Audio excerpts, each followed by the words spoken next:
Hey, what's up guys and gals? This is KaptinFathead coming at you with part 4 of Remembering Home. And in this video, I wanted to talk a little bit about total game integration as I hinted at that in the last video. It was one of the bigger moments in PlayStation Home. Now, there were big minigames that pretty much brought the community together, specifically Xi or XI. I forget how you pronounce that, but that was a really big event on PlayStation Home that really brought everyone together to figure out how to complete puzzles, different mini games, and win so many rewards. It was a pretty fun experience, and after that point, there really wasn't anything close to, there really wasn't anything that you can compare to those kind of events. At least not until Killzone 3 came out, or before Killzone 3 came out, because I don't know whose idea it was, but I gotta give them kudos for it. They decided to recreate or uh, retool Central Plaza into a Killzone 3 themed Central Plaza. And what they had called it at the time was Total Game Integration, which pretty much what you were able to do is just play minigames within the space based off of different material that you would see in the game. They did it for Killzone 3, they did it for Uncharted 3, they did it for Dead Island, and I'm trying to think, I think they may have done it for one other game, but I really don't remember, but I know those were the three big ones at the time. As a Killzone fan and the friends that I was with, we loved this idea. We thought this was great. And we also found out, and this would also apply to the other spaces, if you pre-ordered a game, be it Killzone, Uncharted, Dead Island, within that themed Central Plaza, or within that themed space, you would receive a special avatar. Whether that would be the Killzone 3 Jetpack Trooper, I think it was the exploding zombie from Dead Island. Yeah, it was the exploding zombie because one of the animations that it could do was just have itself explode, and that was hilarious. If you got like 4 or 5 people together and you did that, that was hysterical to see. And for Uncharted, you would get Nathan Drake, and his animation would be doing different poses, using his Glock, I think he was using. And within these spaces, and I'll from now on I'll just talk specifically about Killzone because they also apply to the other spaces too.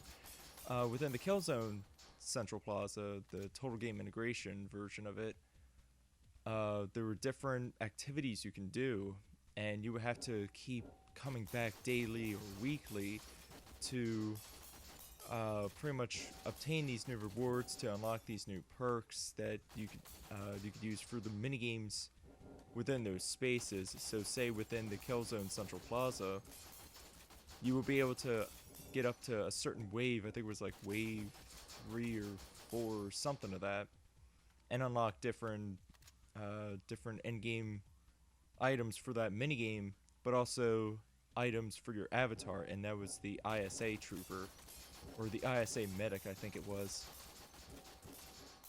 But you couldn't obtain that all in just one day. You would have to keep coming back daily, and I think it was more so weekly. It was the space was only available for maybe a month, I want to say. These spaces really didn't stay up that long,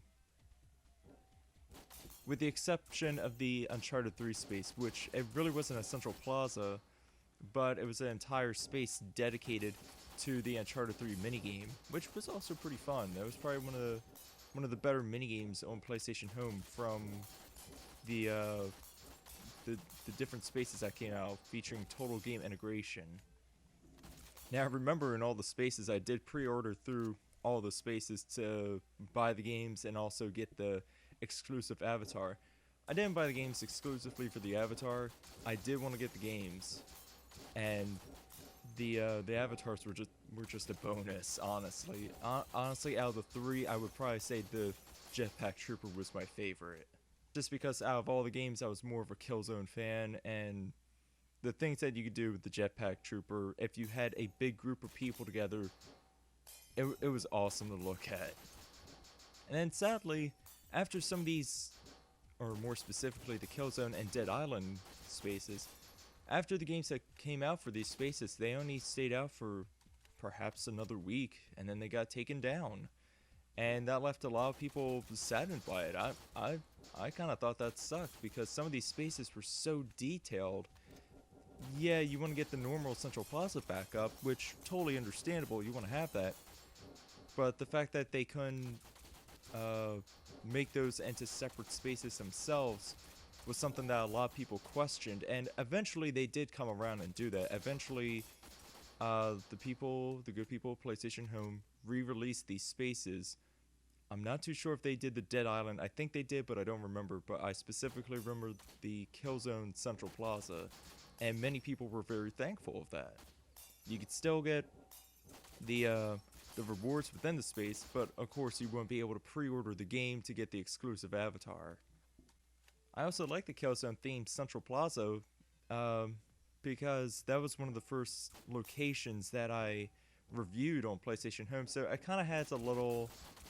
I know this is going to sound corny as hell for most people, which I don't blame you if you call me out on it, but it does have a little place in my heart because that's where my YouTubing kind of, my PlayStation gaming reviewing kind of began, so I'll always remember that space.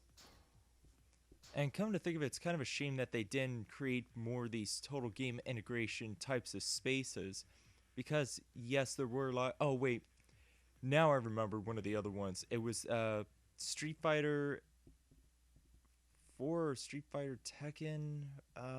Wow, it was a Street Fighter themed location. I remember that specifically. I think it was like Street Fighter X Tekken, something of that.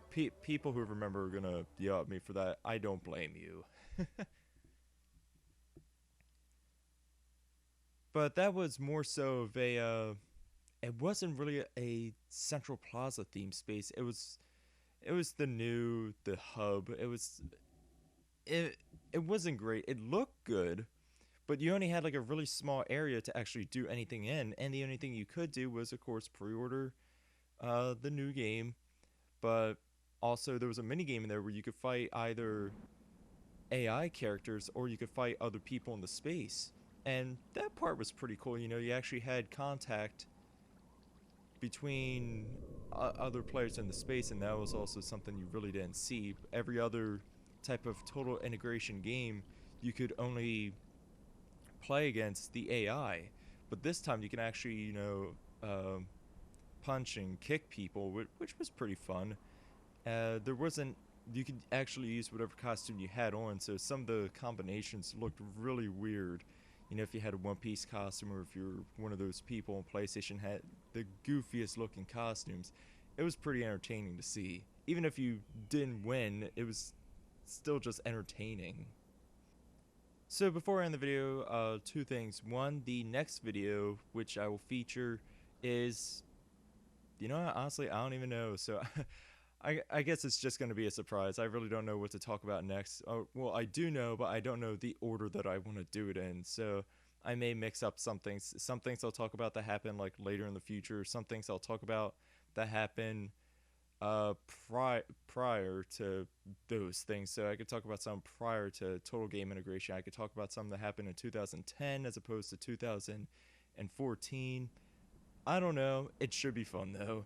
And second of all, if you do remember some of these spaces, such as the Uncharted 3 space, the Dead Island Central Plaza, which one of these spaces were your favorites? Or actually, you know, I'll just throw it out in general. Which one of these spaces on PlayStation Home was your favorite, and which minigame was your favorite to play?